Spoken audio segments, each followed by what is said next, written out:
Zaldeon, nintzen Flesher naiz, eta Ipar Ameriketako Euskal Elkarteen federalkuntzaren presidentia, eta baita ere Ipar Ameriketako ahalko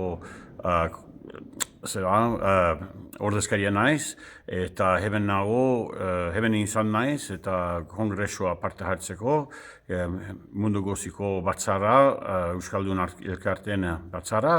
eta ondo pasatu ginen, orain ari gera eta etorkizuna, zer nola egingo duen, eta gure umeak eta gure ume txikiak nola izango diren futurian, etorkizunean, gure kultura eukitzeko eta oso ondo pasatu du eta gai jetaz dena hunkitu du eta plan daukagu beste 4 urtendako nola ingo duen mundu guztian gure kultura, gure hizkuntza, gure gauzak, euskaldun gauzak hori eukitzeko. Eta oso ondo pasatu du hemen,